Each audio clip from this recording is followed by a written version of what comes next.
Il fut pour beaucoup un pilote de génie et il est entré dans la légende par son pilotage surhumain. Aujourd'hui, on ne parle pas d'un pilote de chasse, pas d'un pilote d'essai ou un pilote de ligne, mais d'un pilote de course. Aujourd'hui, on parle du très grand Ayrton Senna.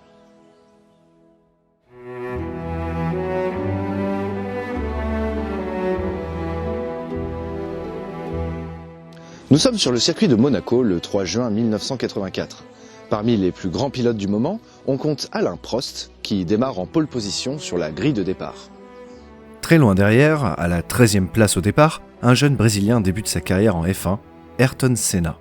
Contrairement à Prost, qui se trouve dans une écurie phare, McLaren, Senna débute dans une écurie bien plus modeste techniquement et financièrement, Toleman. En plus d'avoir une voiture assez peu favorable, le circuit de Monaco, très serré et fortement pluvieux ce jour-là, n'aide pas pour effectuer des dépassements. Alors que la course démarre, le premier accrochage a lieu dès le premier tour, et alors que Nigel Mansell prend la tête de la course devant Prost, les conditions météo ont raison de lui et il est contraint d'abandonner. À partir de là, les conditions météo vont ne faire qu'empirer et les voitures glissent les unes après les autres.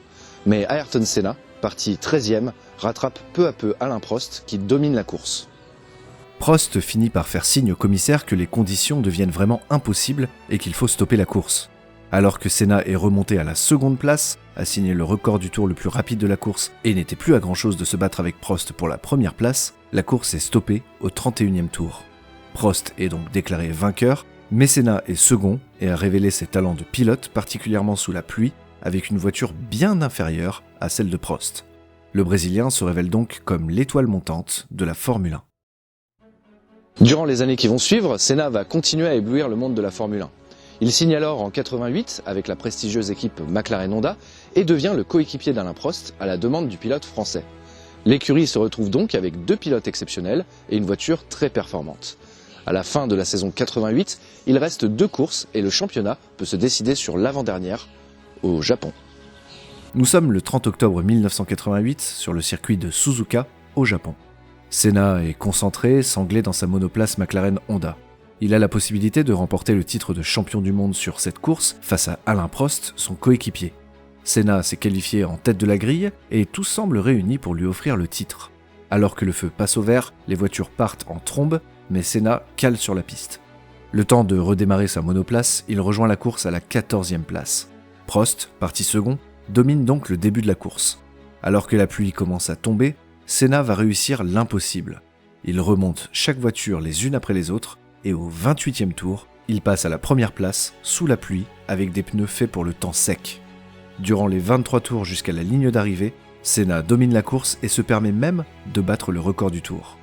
Il remporte son premier championnat du monde de Formule 1 après 4 ans de F1 dans l'ombre d'Alain Prost.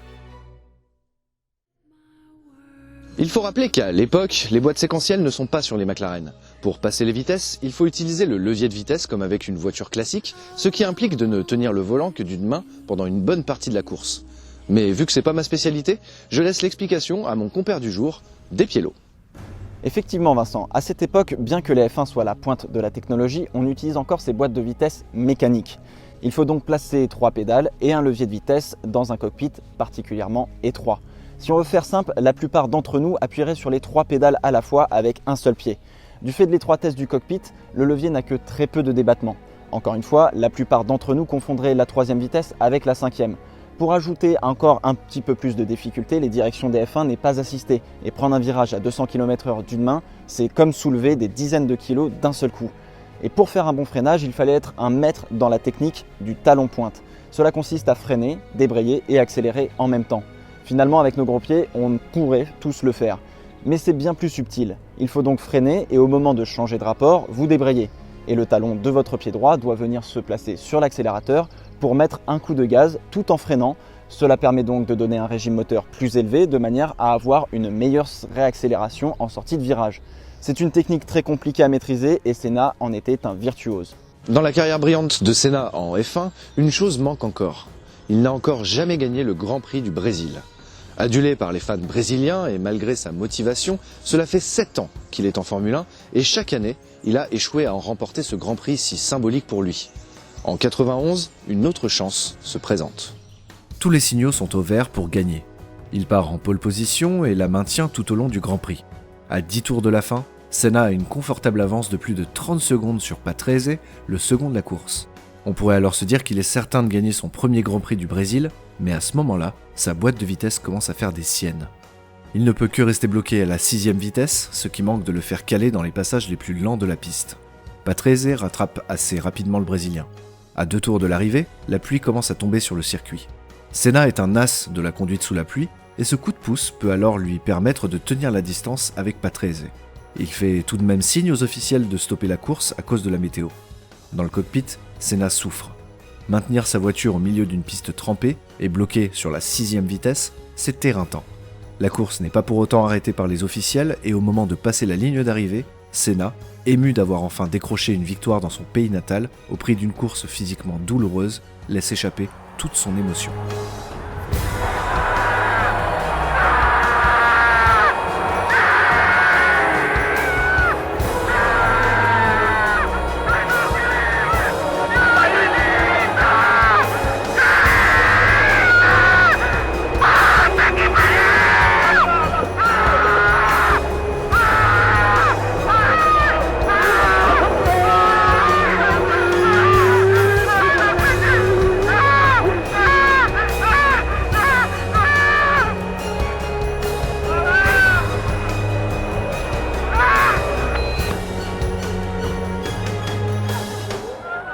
Après avoir lentement retrouvé ses esprits, Senna, qui souffre encore au niveau de ses bras, veut tout de même célébrer sa victoire durement acquise avec ses fans. Ce jour-là, Senna portera difficilement la coupe sur le podium. Si Senna était sans nul doute habité par l'envie de rendre fier le peuple brésilien, il était également un humain doté d'une sacrée empathie. Même si on a vu au long de sa carrière et particulièrement lors de son combat avec Prost, des actions où il mettait en danger sa vie ainsi que celle des autres pilotes, et que son style agressif n'était plus à démontrer, Senna pense à la sécurité de ses collègues pilotes, comme on va le voir en 92 sur le circuit de Spa-Francorchamps en Belgique. Lors des essais libres, le français Eric Comas sort de la piste dans un virage. Il frappe un mur et une roue vient frapper son casque, ce qui le rend inconscient. Tandis qu'il est immobile dans sa monoplace qui rebondit et glisse sur la piste, son pied est resté sur l'accélérateur. Le bruit de ce moteur à fond et Comas immobile alerte Ayrton Senna qui arrive juste derrière. Ça risque de mal tourner. En Formule 1, et particulièrement dans le début des années 1990, la mécanique est faite pour la performance au détriment de la fiabilité. Les moteurs de F1 sont faits pour rouler très vite et aspirer beaucoup d'air du fait des très fortes chaleurs dégagées par les différents éléments du moteur. Enlevez cet air frais de l'équation et votre moteur chauffe et peut se mettre très facilement à brûler, surtout s'il y a de l'essence pas loin. D'ailleurs, les réservoirs en essence sont encore assez fins, peu sécurisés et placés juste derrière le pilote. La seule petite chaleur allumera un brasier directement. De nos jours, les moteurs de F1 ont des modes de sécurité qui coupent le moteur s'il surchauffe trop ou même pendant un choc, le moteur se coupe aussi dans le cas où le pilote inconscient appuierait sur l'accélérateur. Sans hésiter une seconde, Senna stoppe sa monoplace et alors que les autres voitures émergent rapidement du nuage créé par l'accident, il court vers la voiture de Comas pour couper le moteur et s'occuper du Français. Si Senna n'était pas intervenu, le moteur aurait pu exploser et tuer le Français. La saison 1992 ne donnera pas de 4e titre de champion du monde à Senna. Cette année-là, puis l'année 93, sont les années privilégiées des Williams-Renault. Elles sont supérieures à la McLaren de Senna. Malgré cela, en 93, le Brésilien va encore une fois prouver au monde qu'au-delà d'une voiture performante, c'est aussi le pilote qui peut faire la différence. Rouler sur une piste humide est totalement différent du pilotage sur piste sèche. Le meilleur moyen de vous en rendre compte, c'est de faire du karting sous la pluie avec des pneus lisses. Quelques grands pilotes, par manque de budget ou pour s'entraîner, roulaient avec des pneus lisses en karting. Sur une piste sèche, la trajectoire la plus rapide est extérieur, intérieur, extérieur. Sur une piste humide, le manque d'adhérence change complètement la donne. Le manque d'adhérence est tel qu'aller chercher l'intérieur du virage vous demandera de ralentir infiniment plus que sur une piste sèche. Vous devez tellement ralentir que votre vitesse moyenne entre l'entrée du virage et sa sortie est moins élevée que si vous restiez à l'extérieur pendant toute la durée du virage à vitesse constante. Finalement, être à l'extérieur vous demande de moins ralentir car l'angle du virage est moins important qu'à l'intérieur de la piste. C'est ce genre de trajectoire que l'on voit particulièrement en karting ou en sport automobile avec des conditions de pluie très importantes.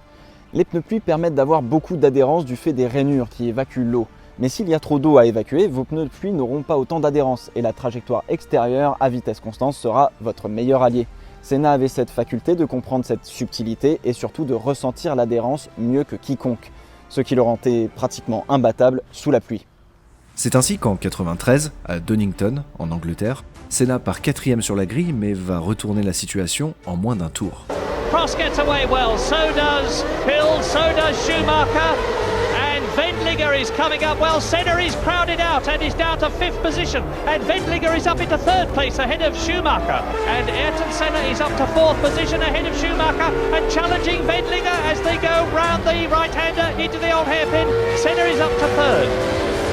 And after being crowded at the start, a quite brilliant couple of corners by Ayrton Senna. Tremendous stuff. He muscled his way back into the contention at Redgate. He's going inside Damon Hill. And Senna into second place already. And he's giving it absolutely everything in the wet part of the race. 2 retirements already, Michael Andretti and Carl Wendlinger, and Senna goes through into the lead. He's passed Alain Prost, so the McLaren leads, Prost second, Hill is third, a tremendous gap between the third and fourth cars. Will be looking for a way past his team leader Alain Prost, who doesn't like the wet and won't be in a hurry. Senna, you see, on opposite knock there out of Redgate, sliding his car. Ayrton Senna, at the end of the second lap, had a 4-second lead over Alain Prost, with the fastest lap so far, 1 minute 27.8. This is an astounding performance by the Brazilian. It's a demonstration too of the fact that the horsepower disadvantage that he has. Look at the gap!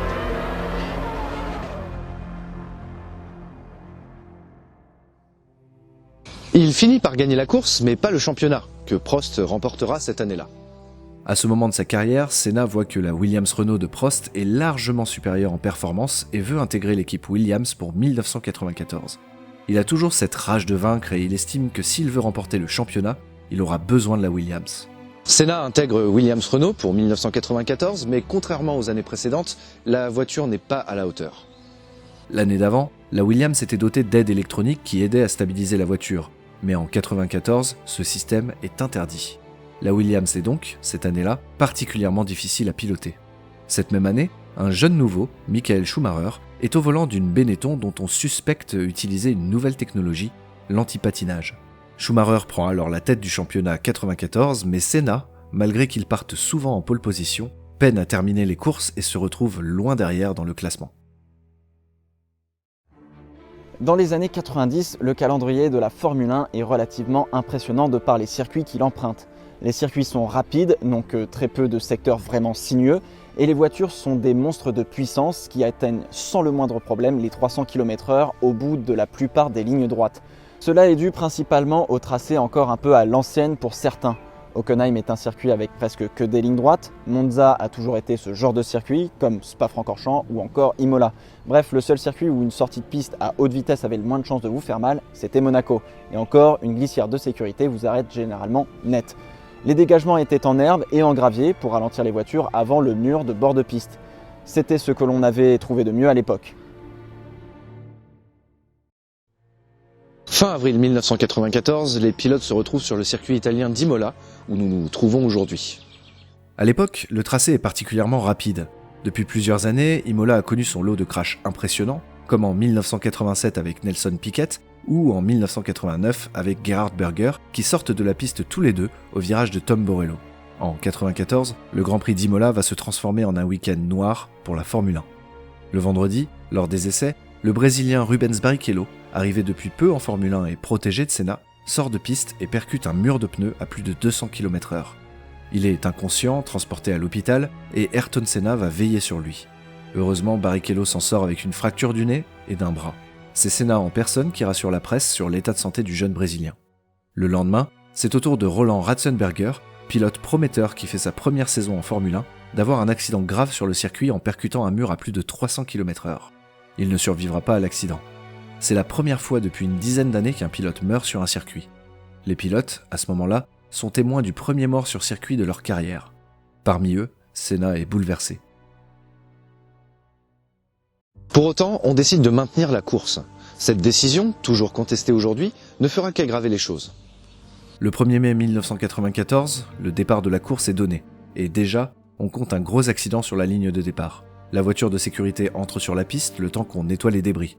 Lorsque la voiture de sécurité se retire, Senna est en pôle, suivi de Schumacher. Quand soudainement...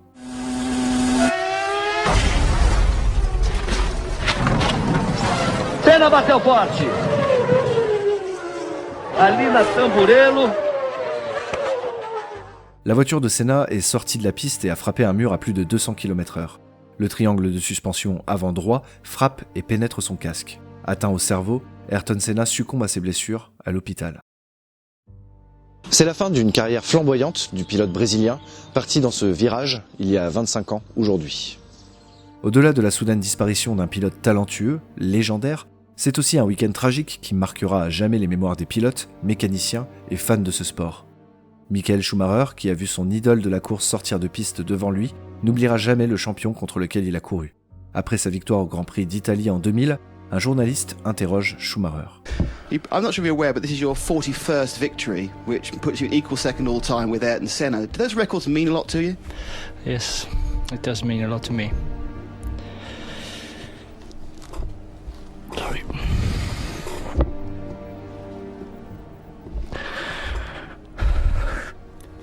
La disparition de Senna laissera une trace indélébile dans la Formule 1 et le sport automobile en général, notamment en matière de sécurité.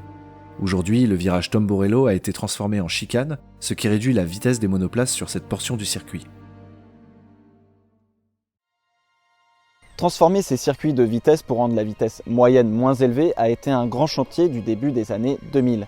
Cela retire un peu la dimension mystique de l'arène de combat, de la peur de s'engager sur un circuit dont il fallait comprendre que l'on pouvait y laisser sa vie. Le crash de Senna a engendré un travail incroyable dans le domaine de la sécurité des voitures qui continue toujours depuis, sans relâche. On a commencé en 1996 à imposer des cockpits qui englobaient plus la tête du pilote sur les côtés, à imposer ce que l'on appelle la cellule de survie, qui est en fait un renforcement du cockpit et qui est normalement presque indestructible. Les normes sur les équipements des pilotes est devenue plus draconienne que jamais. On a introduit le HANT pour Head and Neck Support pour éviter les coups du lapin. On a imposé en 2012 un élément de carbone sur la visière du pilote pour renforcer encore plus le casque. Et depuis 2018, on a introduit le halo qui protège entièrement la tête du pilote. Bien qu'il soit particulièrement disgracieux, le système a prouvé son efficacité plus d'une fois et sera probablement amené lui aussi à évoluer dans le temps. La sécurité sur les circuits a aussi été améliorée, notamment sur les dégagements qui sont maintenant asphaltés pour éviter d'avoir des rebonds sur le gravier et provoquer des tonneaux. On a remplacé les murs de pneus par des murs de Tech Pro qui encaissent bien mieux l'énergie d'un crash plutôt que de le renvoyer comme le faisaient les pneus. Bref, si la sécurité est devenue omniprésente et rend le sport automobile relativement sûr, peu importe la catégorie, il y a toujours un ou deux pilotes qui, malgré toutes ces mesures, meurent sur les pistes. Le sport automobile reste dangereux. Un corps humain n'est pas fait biologiquement pour se faire stopper d'un coup net par un mur à 300 km/h. Comme les hommes ne sont pas faits pour aller et vivre dans l'espace. C'est bien pour cela qu'on les admire autant. Et 25 ans plus tard, sur ce même circuit d'Imola, personne n'a oublié Roland Ratzenberger et Ayrton Senna.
J'espère que cet épisode sur Ayrton Senna vous aura plu. Si c'est le cas, n'hésitez pas à laisser un like et me dire dans les commentaires ce que vous en avez pensé. Vous trouverez également dans la description des liens de sources, dont le documentaire de Netflix, Senna, qui est absolument incroyable. Vous trouverez également dans la description un lien vers la chaîne de Depiello, qui est une chaîne sur la Formule 1. Merci Vincent de m'avoir invité pour faire cette vidéo ici à Imola. Et si vous voulez prolonger un petit peu plus l'expérience pour savoir ce que Senna serait devenu, eh bien, vous pouvez acheter ce livre, Imola, le jour d'après, écrit par Hilario Pax, qui relate tout simplement la vie de Senna s'il avait survécu à son accident du 1er mai 1994. C'est la vision d'un fan, vraiment un grand fan absolu. Donc c'est un très très bon livre, un joli roman de fiction. Et vous, Senna, vous en pensez quoi ?